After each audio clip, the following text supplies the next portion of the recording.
Yes, Iran imeendelea kupromosha makombora ya hypersonic katika mji mbalimbali ya Israel, lakini tumeshuhudia vile vile katika upande wa Israel magorofa yakiendelea kuanguka, miundombinu ikiendelea kupigwa, na hiki ndio ambacho kimekuwa kikionyesha namna gani Iran inaweza kujibu mapigo au Iran inaweza kupelekea athari katika ukanda mzima wa Mashariki ya Kati, ukiacha katika kile ambacho kinachoitwa kuweza kupelekea athari ya uchumi wa kimataifa. Na imeshangaza, kwa mfano jana tumeshuhudia Irani wakiweza kujaribu kukipiga kurusha makombora katika mojawapo ya kisiwa cha ambacho kinamilikiwa na Uingereza, of course kwenye bahari ya Hindi. Imekuwa stori kubwa sana ambapo Irani inaonyesha kwamba inaweza kuretaliate au inaweza kupeleka athari katika upande mwingine. Hii maana yake ni nini kutazama? Hiki kinachoonekana sasa namna gani Irani anaweza kufikia malengo ya wapinzani wake mahali popote ambapo kimsingi amekuwa yakipatikana. Mabomu makubwa kwa mfano hypersonic, mabomu makubwa ambayo yamekuwa yakitishia miundombinu, yakitishia uwepo wa taifa la Israel, imekuwa ni sehemu ya msingi kuhakikisha kwamba sasa wanaweza kuretaliate.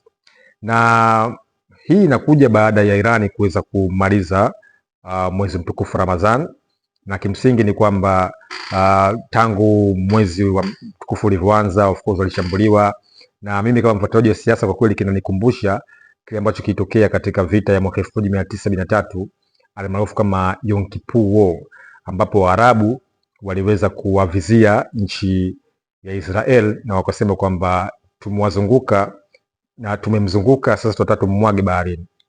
Kutazama ni kwamba ni mkakati ambao kwa kweli umekuwa ukitishia sana maslahi ya Iran. Na ukitazama kuna hivi ambavyo vinaitwa haya makombora ambayo yamekuwa yakipigwa kwa mfano katika eneo la Israel, mbona wao hawafi? Nimeona hizo comment ambazo watu wamekuwa wakijadili, mbona wao hawafi? Video zangu za nyuma nisha kuzungumza kuhusu habari za vita vya simulizi, namna gani simulizi au namna gani taarifa zimekuwa ni sehemu ya msingi ya kuhakikisha kwamba unaweza kufikia maslahi makubwa ya kiuchumi na maslahi makubwa ya kimkakati. Unafahamu kwamba kwenye vita silaha kubwa imekuwa ni taarifa.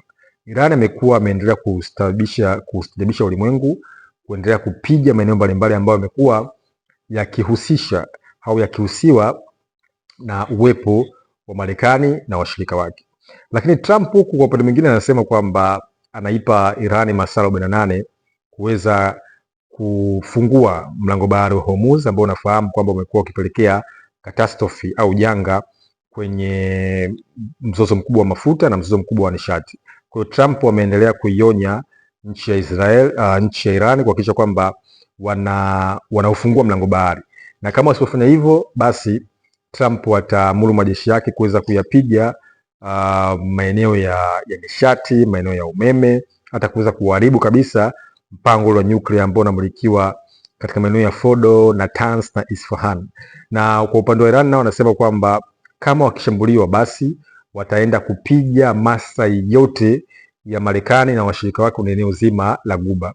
Na kimsingi ni kwamba walichokifanya jana kujaribu kupiga au kurusha makombora mawili ya takribani kilomita 3400 katika mojawapo ya kisiwa cha Uingereza, inaonyesha namna gani sasa ni mkakati wa Iran kuhakikisha kwamba sasa anaweza kuipiga hata Paris au kuipiga hata Uingereza au kuipiga hata Geneva, kwa sababu unapozungumzia kisiwa ambacho kinapatikana maili 3400 maana ni kwamba Iran anajifunisha dunia kwamba anaweza na ana uwezo wa kuweza kushambulia mahali popote pale ambapo kimsingi maslahi yake yanaweza kawa yameingiliwa. Kwa hiyo ni muendelezo wa kujaribu kusabotage au muendelezo wa kujaribu kuhakikisha kwamba wanaendelea kuvutana au kufikia ile maslahi ya msingi ya kimkakati. Sasa ni wiki ya 3 inaelekea wiki ya 4 ya vita. Ukitazama kwa hali jinsi ilivyo, sioni Irani akiacha hii vita na kuacha kushambulia, kwa sababu ukitazama na mwenendo wa vita, uongozi mpya ambao umekuja kina Mojtaba Khamenei na viongozi mbalimbali ambao wamekuwa na msimamo mkali compare na wale ambao wamepita, unaona kabisa kwamba bado hali ya Mashariki ya Kati itaendelea kuwa ni mbaya na itaendelea kufikia katika sintofahamu. Na kimsingi ni kwamba mimi nishe kusema kule vipindi mbalimbali kwamba ilikuwa ni kosa kubwa sana kuweza kumuua Ayatollah Khamenei, kwa sababu viongozi ambao wamekuja sasa hivi wanataka kulipa kisasi, hawataki mazungumzo. Wakina Mujtaba Khamenei kutazama masharti ambayo kimsingi wanatoa, walipe fidia, utengeneze mkataba wa kimataifa kuhakikisha kwamba sasa Iran itashambuliwa tena, lakini zaidi sana ziweze kuondolewa kambi mbalimbali za Marekani kwenye eneo la Guba. Kuona kabisa kwamba viongozi ambao wamekuja wamekuwa wakiwa na msimamo mkali zaidi kwa ukikompea na washirika wao ambao au watangulizi wao ambao wamekuwa wakijaribu kucompromise, wakijaribu sometimes kupoteza kwenye mazungumzo, lakini kuna Mujtaba Khamenei kwa kweli ni watu ambao wana msimamo mkali sana ukilinganisha na wengine. Ukitazama katika upande wa Netanyahu, ameendelea kusisitiza kwamba vita hii inaendelea na wao kama Israel wanaendelea kukamilisha maslahi yao ya kimkakati ambao kimsingi wameyapanga kwenye vita. Tunafahamu kwamba vita maana yake ni mkakati. Vita maana yake ni kutumia nafasi ya kijiografia. Vita maana yake ni kuhakikisha kwamba unaendeleza mpango kazi ambao umeupanga ili uweze kufikia malengo yako kama taifa. Kwa hiyo unaona kabisa kwamba kuna sense of uncertainty, yani kuna future ambayo isiyotabirika au isielezeka uko mbele ya safari.